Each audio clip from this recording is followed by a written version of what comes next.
cortical pathway for speaking a written word. It first starts in the primary visual cortex, which is in the occipital lobe and Brodmann's area of 17. The primary visual cortex will relay visual input to the angular gyrus, which is in the which is in the temporal lobe, and it will do that through the association fibers of the left cerebral hemisphere. The angular gyrus will integrate the sensory input, aka visual input, and then relay the information to Wernicke's area, which is in the superior gyrus of the temporal lobe, and it is Brodmann's area number 22. Wernicke's area will generate language command to Broca's area through a bundle of association fibers called the accurate fasciculus, fasciculus, and then the Broca's area will convert the language command into a programmed sound pattern. Because you hear the word before you say it, Broca's area will send sound patterns to the primary motor cortex, which is right next to the Broca's area in the frontal lobe. The pyramidal cortical spinal tracts will activate the skeletal muscles for articulation. Then you will get your spoken word. Homeostatic disorders. Meningitis. Meningitis is an inflammation of the membranes, also known as the meninges, covering the brain and the spinal cord. There are 5 types of meningitis, such as bacterial, viral, parasitic, fungal, and non-infectious.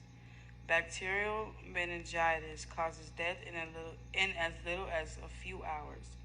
Babies and adults are at higher risk of contracting the disease. It happens when the bacteria enters the bloodstream and travels to the brain and spinal cord. It can also occur when bacteria directly enters the bloodstream. Viral meningitis occurs when a virus travels to the brain after entering the system through the nose or mouth. Fungal meningitis can develop after a fungal infection spreads from somewhere else in the body to the brain or spinal cord. Parasitic meningitis is contracted through contaminated food and water. It is primarily contracted by eating infected animals and contaminated foods. Non-infectious can be caused by physical injury, cancer, or systemic lupus. Multiple sclerosis. Multiple sclerosis, known as MS, is a central nervous system disorder that involves the abrupt appearance of the neurological symptoms, which usually occur for the first time between the ages of 20 and 50. The symptoms vary from person to person. The most common symptom involves visual disruptions, which is such as blurred vision, and abnormal sensations such as numbing and tingling, and weaknesses. The causes are not fully understood but are thought to involve genetic and environmental factors. Multiple sclerosis is characterized by damage to the myelin sheath surrounding the axons of the nerves in the CNS. This damage disrupts the conduction of the action potential along these axons.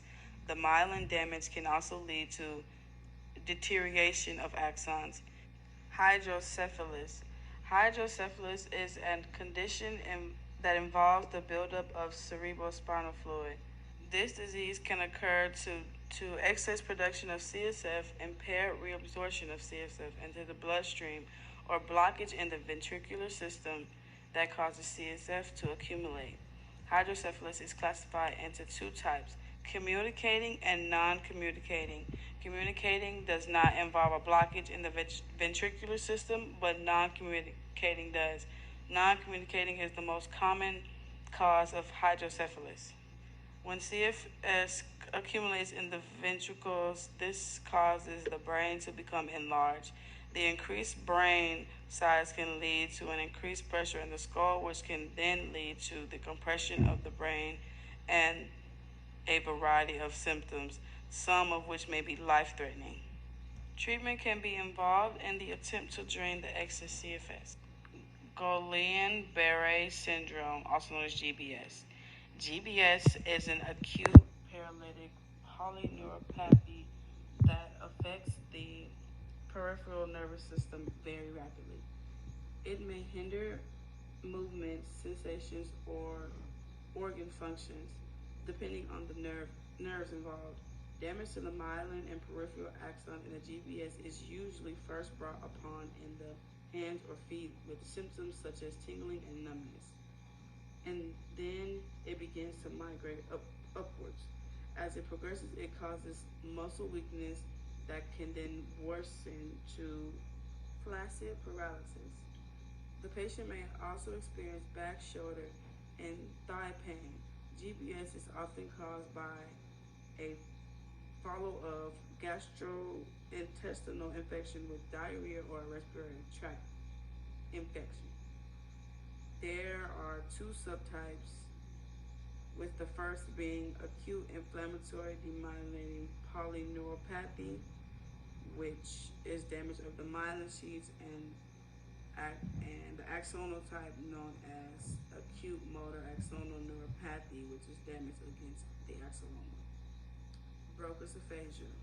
It is caused by damage to the Broca's area, Brahmins 44 and 45.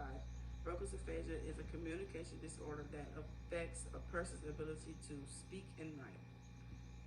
They are able to understand everything that is said to them, but they have difficulty finding words to express themselves or answer questions. This can be treated by speech therapy. This comes upon one suddenly as a result of brain injury or stroke. Sometimes people with Broca's aphasia are only able to speak no more than 1 to 2 words at a time. Wernicke's aphasia. This is caused by the damage to the Wernicke's area located in Brahmins area number 22. Wernicke's area is a communication disorder that affects a person's ability to understand words. They can speak easily, but the words do not always make sense. They also may not know that they are adding non-existent words to their sentences and may grow confused when other people do not understand them. This can also be treated with speech therapy. It comes on suddenly from the result of a brain injury or stroke. Their understanding of speech is impaired, so their answers may not always match the question. Amyotrophic lateral sclerosis, also known as ALS. ALS is characterized both by muscle spasticity and a progressive weakening of the muscles. As the disease progresses, patients may lose hand and arm functions and experience difficulty walking, speaking, and even breathing. Respiratory failure is often the cause of death, with the average survival time being 3 to 5 years from diagnosis. The majority of cases of ALS is unknown. Some cases can be inherited. This disease is involved in neurodegenerative disorders. In other words, it is characterized by the death and degeneration of neurons. The specific affected neurons are the upper and motor neurons. Degeneration of the upper motor neurons equals spasticity and modest weakness, and degeneration of lower motor neurons equals disabling weaknesses. Ventral cortical tract. The cell body of the pyramidal cells in the primary motor cortex. The axon will descend through the medulla oblongata all the way down to the ventral funiculi, while staying on the same side of the ventricle tract. When the axon gets down to the spinal cord, they will decussate, which means cross over to the opposite side of the body, because the right and left cerebral hemispheres of the cerebrum govern centuries of motor information of the contralateral side. The axon will then synapse with the lower motor neuron. The lower motor neuron's cell body is in the ventral horn of the gray matter of the spinal cord. The axon will then be stimulated by the release of a neurotransmitter by the pyramidal cells. That neurotransmitter is glutamate. Glutamate will then bind to the AMP receptors, which have given rise to an EPSP, and then the EPSP will generate an action potential. The axon of the lower motor neuron will leave the spinal cord via the lateral root, enter the spinal nerve, and then travel to our skeletal muscle, Lastly, the axon will stimulate muscle contraction, releasing the neurotransmitter acetylcholine. Lateral cortical spinal tract. The cell body of the pyramidal cells is the primary motor in the primary motor cortex. Its axon descends down to the medulla oblongata, but ductization will occur at the level of the medulla oblongata.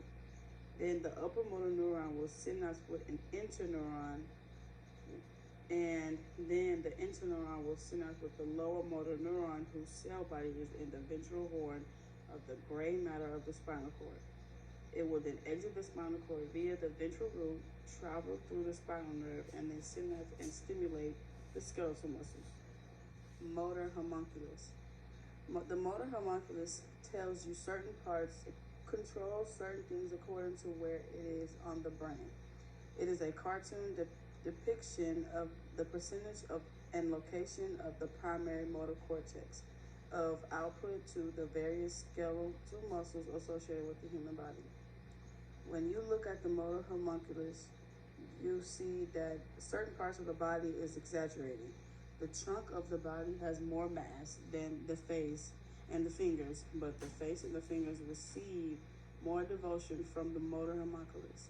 This is because the primary motor cortex is involved in precise and skilled movement, and as I stated before, the motor homunculus is a depiction of the percentage of the primary motor cortex of the output of the skeletal muscle. In other words, the motor homunculus is involved with the primary motor cortex. Neurotransmitters. Serotonin. It's mainly inhibitory. It plays a role in sleep, appetite, nausea, migraine, headaches, and regulating mood. Glutamate. It is generally excitatory. It is important in learning and memory, and it is the stroke neurotransmitter. GABA. It is the principal inhibitory transmitter of the brain, and it is important in the presynaptic inhibition of the IPSP. Histamine. It is involved in the wakefulness, appetite control, and learning and memory. It is excitatory or inhibitory depending on the receptor type bond. Dopamine.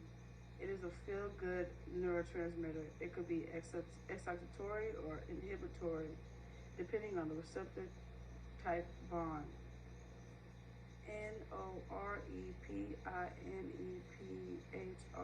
Norepinephrine. A feel-good neurotransmitter. The brain levels reduced by risperidone sometimes leads to depression. This is involved in an antihypertensive drug. Acetylcholine. Levels decrease in the brain areas in Alzheimer's disease. It is excitatory or inhibitory depending on the subtype receptor. Nicotine receptors are always excitatory. Protection of the brain. There are 3 lines of protection of the brain, which include the cranium, meninges, and the cerebrospinal fluid. The first line of protection is the cranium. The brain rests inside the cranial cavity. The hydroxyapatite, a compact bone tissue, provides hardness to our brain tissue. The second line of protection is the meninges. The meninges are 3 layers of connective tissue that wrap around the brain.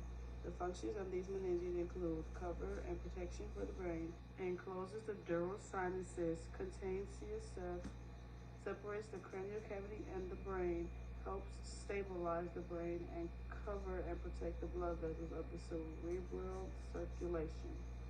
The 3 layers of the meninges are the dura mater, arachnoid mater, and the pia mater. The dura mater is the most superficial and is double layered. The layers include the periosteal layer that has direct contact with the cranial cavity and the meningeal layer, which is the innermost layer of the dura mater. These 2 layers are typically fused together, but they will always separate into regions to enclose the dural sinuses. But they will also separate into regions to include the dural sinuses. The dural sinuses are large dilated veins that return deoxygenated blood from the cerebral circulation back to our heart. There are 2 parts of the dural sinuses, which include the superior sagittal sinus and the inferior sagittal sinuses. The dura mater also has dura folds, aka sepals, which are defined as embasinations of the dura mater that projects into the cerebri cavity in the brain. The first dura fold is the falx cerebri. It is attached to the crystal gately and is a longitudinal fissure that helps divide the cerebrum into the left and right portions. The next fold is the falx cerebelli, which is a longitudinal fold that is continuous with the falx cerebri and projects into the vermis. The vermis helps divide the cerebellum into right and left halves. The last third fold is called the tentorium fold. It is a horizontal fissure that projects into the transverse fissure. The transverse fissure separates the cerebrum from the cerebellum. The second layer of meninges is the arachnoid matter. It is a single layer piece of fibrous connective tissue and is deep to the dura mater, but is not in direct contact. It is separated by the subdural space. Deep to the arachnoid mater, we have a subarachnoid space that holds CFS. The last layer of the meninges is called the pia mater. This is a thin layer that closely follows the contours of the brain. The pia mater forms a tight membrane around the brain and spinal cord that acts as an additional barrier and aids in the secretion and containment of CSF. The last line of protection is the cerebrospinal fluid, which is a clear and colorless fluid that circulates within the ventricle, subarachnoid space, and central canal. The CSF forms a liquid cushion of constant volume for the brain. It gives buoyance to CNS structures, gives physical and chemical protection to the CNS from blows and other trauma, and nourishes the brain while also carrying chemical signals. Four major regions of the brain. The four major regions of the brain include the cerebellum, diencephalon, brainstem, and cerebrum. The cerebrum is divided into left and right portions known as the cerebral hemispheres. It is derived from the telecephalon region and is involved in conscious functions such as sensory perception, language, memory, learning, and initiating voluntary movement. Deep to the hemispheres is the diencephalon, which is made up of gray matter. The diencephalon has three parts: the thalamus, the most superior part, the hypothalamus, the intermediate portion, and epithalamus, the deepest portion. The thalamus is involved in sensory relay. It is the gateway to relay sensory information to the cerebral hemispheres.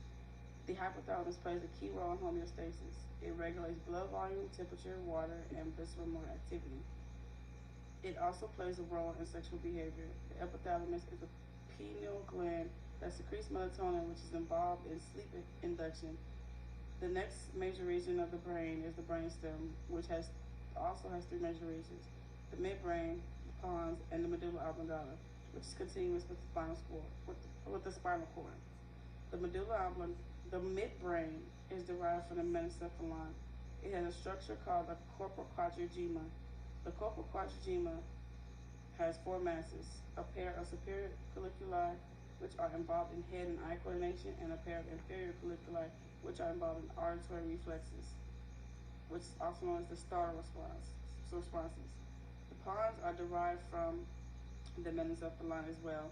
It is involved in voluntary motor relay and involved in visceral motor. The most inferior region of the brain is the medulla oblongata, which is continuous with the spinal cord. The medulla oblongata plays a key role in homeostasis, visceral motor activity, receives input from the thalamus, as well as houses the cardiovascular center. This center consists of the cardiac center, which regulates the heart rate, a vasomotor center, which regulates the blood pressure, and a respiratory center, which regulates the rate of respiration. The last major region of the brain is the cerebellum, which is derived from the menincephalon region. This region of the brain is involved in coordinating voluntary motor activity and posture and balance. The pons relay input to the cerebellum. Long-term potentiation. Long-term potentiation is a prolonged synaptic transmission or prolonged communication between the synaptic cell and the presynaptic cell. In other words, it is an enhanced synaptic transmission between two neurons. one that will send the information, which is the presynaptic cell, and one that will receive the information, which is the postsynaptic cell. LTP is believed to be the cellular and molecular consolidation of turning short-term memory into long-term memory. This process occurs in aspects in regions of the cerebrum and also in the hippocampus. The presynaptic cell uses a neurotransmitter glutamate, which is an excitatory neurotransmitter that generates EPSPs. Glutamate has two main receptors, which are the AMPA receptors that allow sodium to come in, and the NMDA receptors that allow calcium to come in. Calcium lion-gated ion channels is blocked by magnesium, and the only way the magnesium ion can be moved is by a way of depolarization. So the presynaptic cell must release glutamate, which will bind to both receptors. When glutamate binds to both receptors, the lion-gated ion channel for a sodium, which is the AMPA receptor, and the lion-gated ion channel for calcium, which is the NMDA receptor, open, but the NMDA is still blocked by the magnesium ion. When the lion-gated ion channels associated with sodium open, sodium will now be able to influx into the cell, causing a wave of depolarization that repels the magnesium ion, which will then allow calcium ions to flow into the cell. This causes an increase in cytoplasmic levels of calcium, which serves as a chemical signal. In the cytoplasm of the postsynaptic cell, we have membrane structures, also known as vesicles, that store our AMPA receptors. The influx of calcium will activate an intracellular signal, and it will fuse with the vesicles that are storing AMPA receptors. The vesicles will fuse with the plasma membrane of the postsynaptic cell, inserting more AMPA receptors by the process of recruitment. More receptors equals more sodium that will influx into the cell. This will also increase response to glutamate. Calcium ions will also activate an enzyme called nitric oxide synthase, also known as NOS.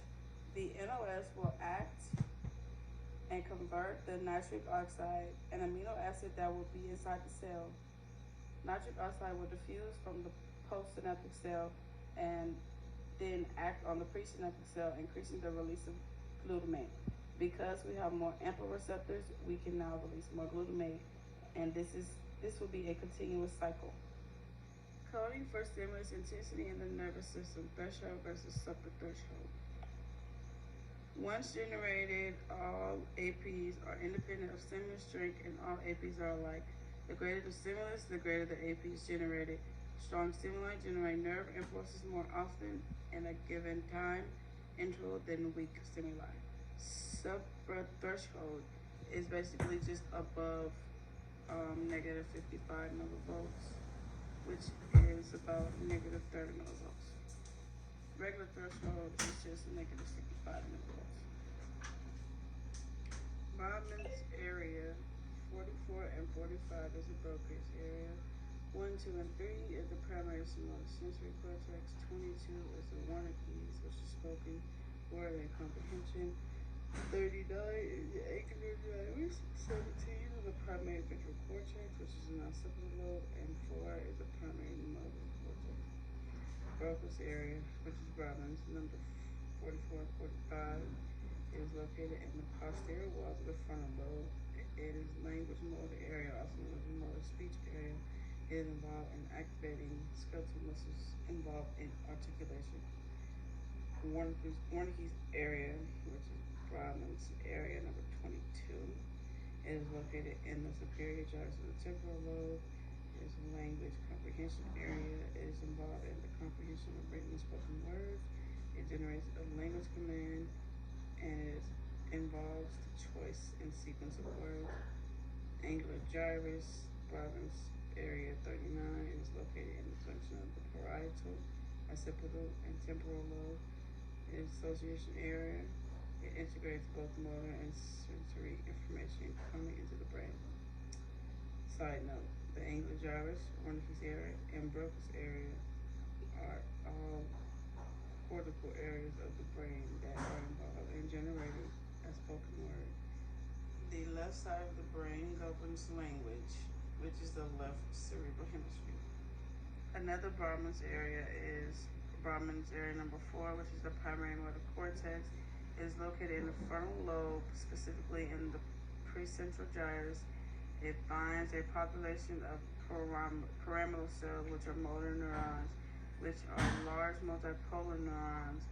It is involved in the control of precise skill, voluntary movement of our skeletal muscles, which is the movement of the face and the fingers.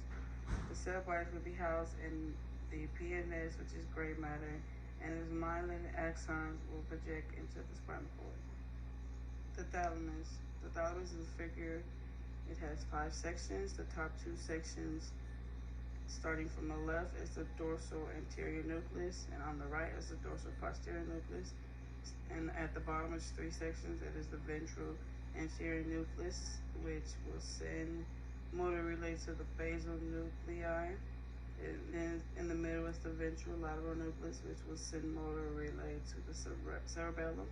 And then on the far right is the ventral posterior lateral nucleus, which will relay sensory input to the primary somatosensory cortex.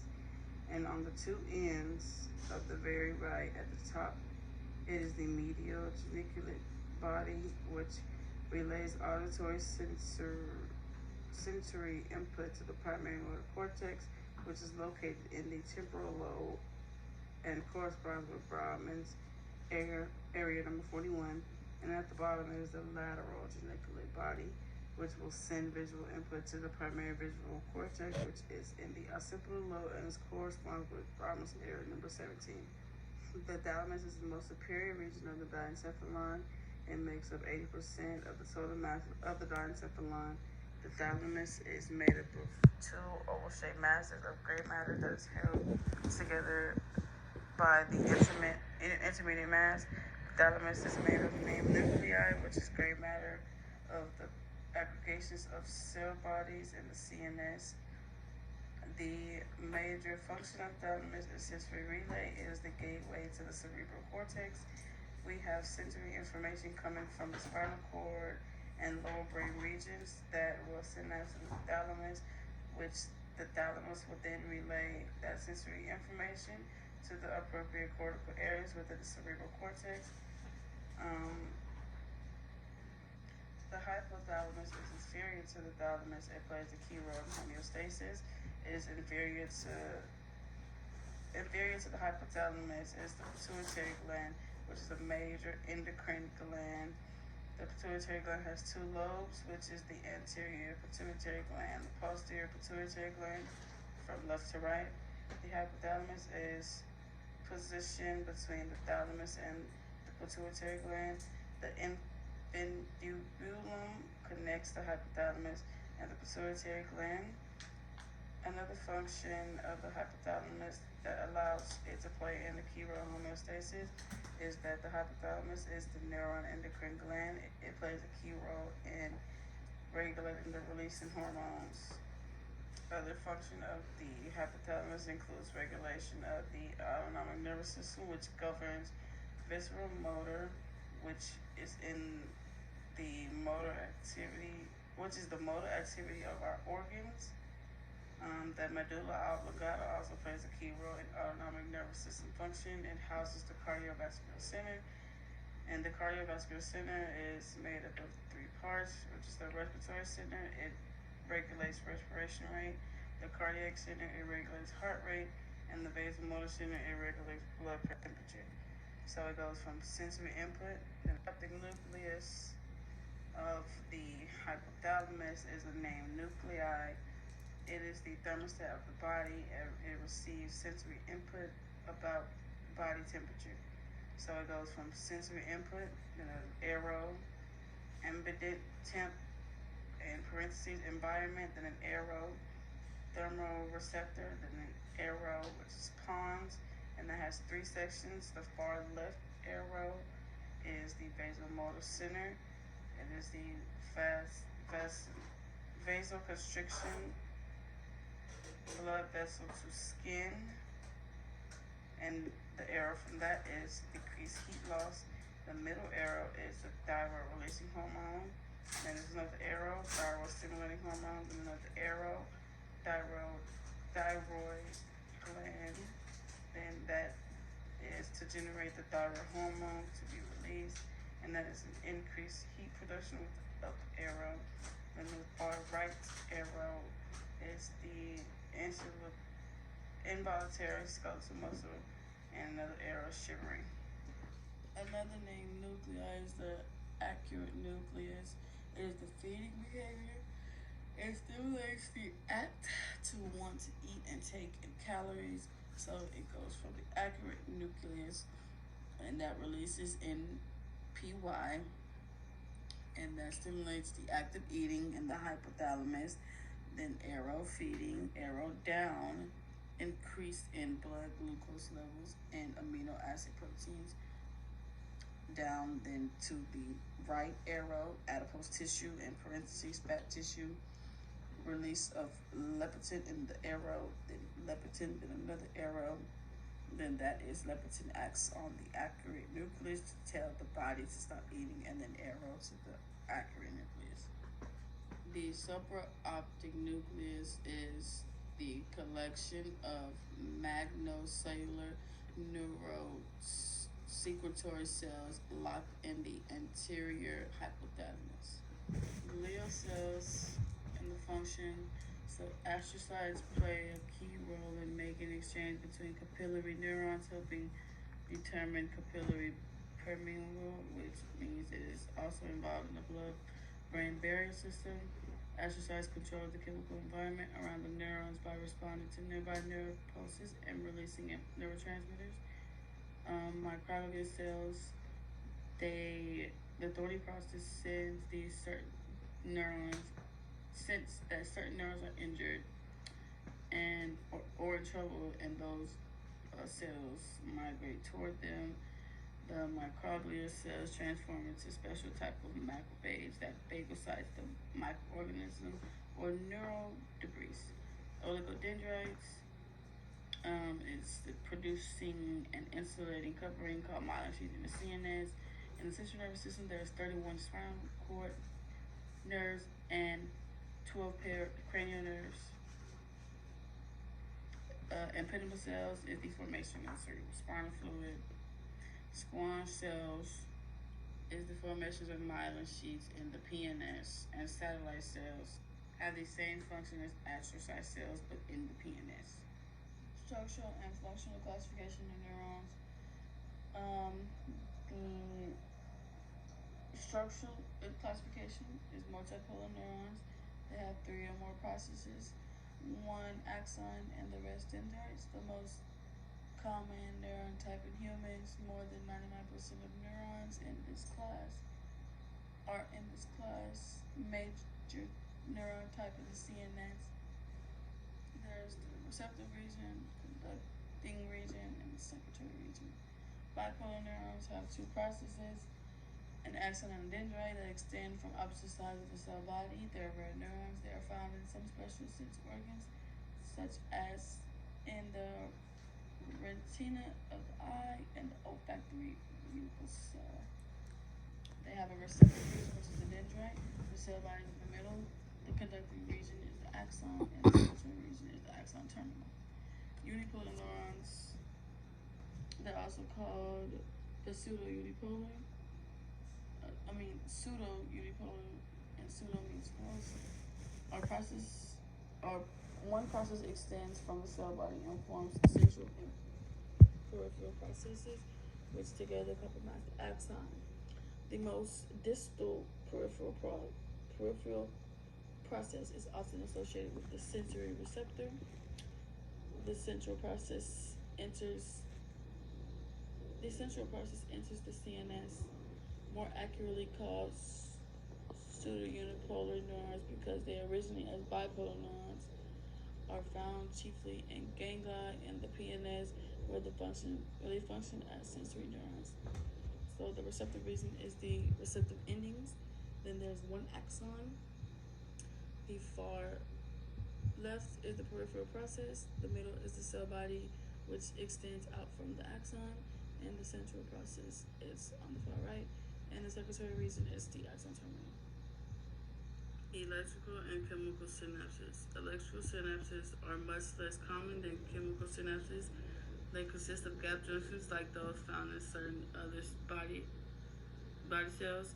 Their channel proteins, connexons, connect the cytoplasm of adjacent neurons and allow ions and small molecules to flow directly from one neuron to the next.